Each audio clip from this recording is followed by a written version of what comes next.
Assalamu alaykum Maria. Es-tu prête à plonger dans les détails du moment où la vérité a été proclamée publiquement et comment la Mecque a commencé à changer? Wa alaykum assalam, papa. Je suis prête. Nous sommes arrivés au moment de la sortie de la clandestinité, après 3 années de construction dans la Dar al-Arqam. Oui, l'appel a commencé à passer de la clandestinité à la proclamation publique, avec l'ordre divin d'avertir d'abord les plus proches parents. بسم الله الرحمن الرحيم وأنذر عشيرتك الأقربين صدق الله العظيم. Et avertit les plus proches parents. Le prophète est monté sur le mont Safa et a rassemblé sa famille pour les appeler à Dieu.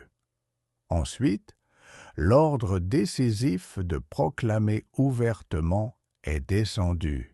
بسم الله الرحمن الرحيم فاصدع بما تؤمر وأعرض عن المشركين إنا كفيناك المستهزئين الذين يجعلون مع الله إلها آخر فسوف يعلمون صدق الله العظيم. Proclame donc haut et fort ce qui t'est ordonné, et détourne-toi des associateurs. Nous te protégeons contre les railleurs, qui placent avec Dieu une autre divinité. Mais ils sauront bientôt. Suite à cet ordre général, le prophète est remonté sur le mont Safa et a crié « Ya Sabaha ».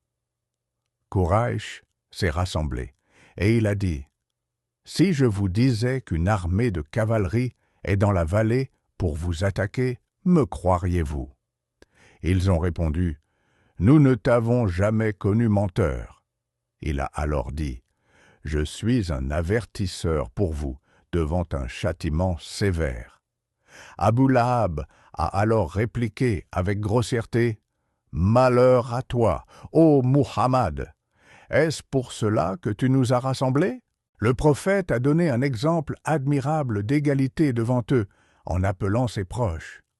Ô gens de Quraysh, ô fils d'Abd Manaf, ô Abbas ibn Abd al-Muttalib, je ne pourrai rien pour vous auprès de Dieu, et ô Fatima, fille de Mohammed, demande-moi ce que tu veux de mes biens, je ne pourrai rien pour toi auprès de Dieu.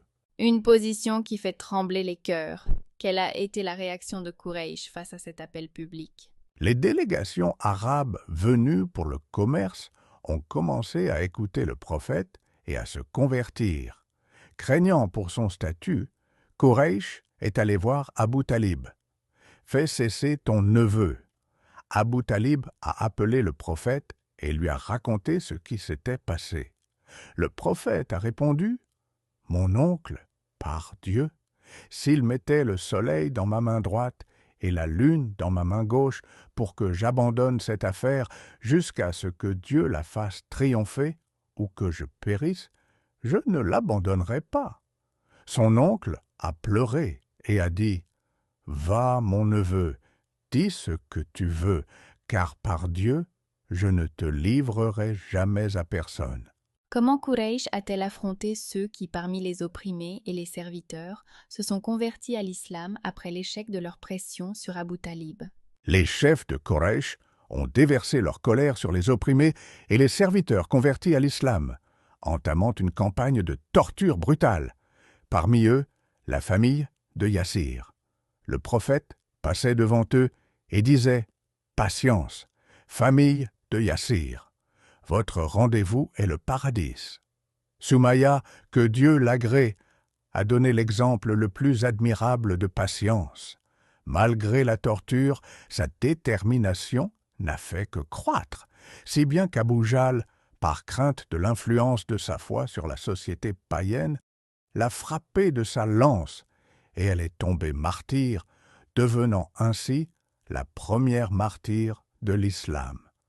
Quant à Bilal, que Dieu l'agrée, Umayya ibn Khalaf le torturait et le livraient au jeune garçon de la Mecque pour le traîner dans les vallées et les sables brûlants, posant un énorme rocher sur sa poitrine pour le forcer à renier sa foi, mais il levait les yeux vers le ciel et disait « Ahad, Ahad ».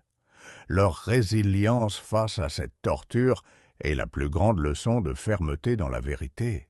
De grandes leçons, papa. Ces héros sont nos modèles de dignité et d'attachement à la vérité. Oui, Maria, mais Quraysh ne s'est pas contentée de torturer les individus.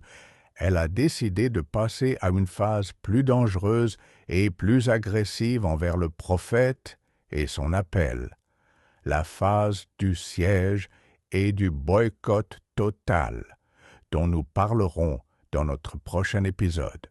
J'ai hâte, papa. Mes amis, attendez-nous dans le prochain épisode pour savoir comment le prophète et ses compagnons ont fait face au siège de Quraysh. Au revoir.